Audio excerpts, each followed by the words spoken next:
ಹೌದಮ್ಮ, ಆ ಕಾವೇರಿನೂ ಅದೇ ಕಂಪ್ನಿನಲ್ಲಿ ಕೆಲಸದಲ್ಲಿದ್ದಾಳೆ. ಅವಳು ಕೈ ಕೇಳಿ ಕೆಲಸ ಮಾಡ್ಬೇಕು ನಾನು. ಏನ್ ರೋಪ್ ಹಾಕ್ತಾಳೆ ಗೊತ್ತಾ? ಹೆಂಚಿನ ಮೇಲಿನ ರೊಟ್ಟಿ ಒಂದೇ ಮಗ್ಲಲ್ಲಿ ಇರೋದಿಲ್ಲ. ಅವ್ನ್ ಸಂಕಟ ಪಡ್ತಾ ಇದ್ರೆ ನೀವು ಗೇಲಿ ಮಾಡ್ತೀರೇನ್ರಿ? ಅಷ್ಟಕ್ಕೆ ಕೆಲಸ ಬಿಟ್ಟು ಬಂದ್ಬಿಟ್ಟ ಅವನು. ನಾನು ಯಾಕೆ ಕೆಲಸ ಬಿಟ್ಟು ಓಡ್ ಬಂದ್ಬಿಡ್ಲಿ? ಸಂಡೇ ರಜಾ ಇತ್ತು ಅಂತ ಬಂದೆ. ಅವಳು ರೋಪ್ ಹಾಕಿದ್ರೆ ನಾನೇನ್ ಹೆದರ್ಕೊಂಡ್ಬಿಡ್ತೀನ? ಗೋಪಿ, ನಿನಗ್ ಗೌರ್ಮೆಂಟ್ ಕೆಲಸ ಸಿಗುತ್ತೆ ಕಣೋ.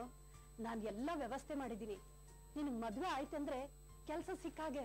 ಗೋಪಿ, ನಿಮ್ಮಮ್ಮ ನೀನೊಂದು ಹುಡುಗಿ ನೋಡಿದಾಳಂತೆ. ಅವಳಿಗೆ ಅಪ್ಪ ಅಮ್ಮ ಯಾರು ಇಲ್ವಂತೆ. ಸರ್ಕಾರಿ ಕೆಲಸ, ಆಸ್ತಿ, ಹಣ ಎಲ್ಲ ಇದೆಯಂತೆ. ಗೋಪಿ, ನೀನ್ ಅವಳನ್ನ ಮದ್ವೆ ಆದ್ರೆ ಕೆಲಸ ಅಂತ ಗೊತ್ತಾ? ಗೌರ್ಮೆಂಟ್ ಕೆಲಸ ಮಾಡೋ ಕೆಲಸ.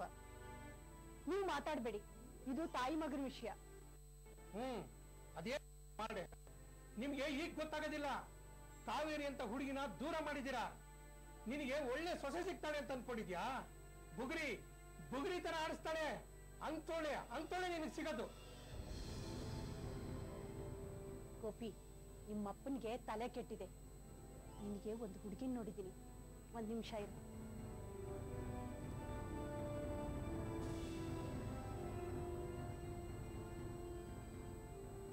ಇವಳು ಶೀಲಾ ಅಂತ. ಹೇಗಿದ್ದಾಳೆ ನೋಡು.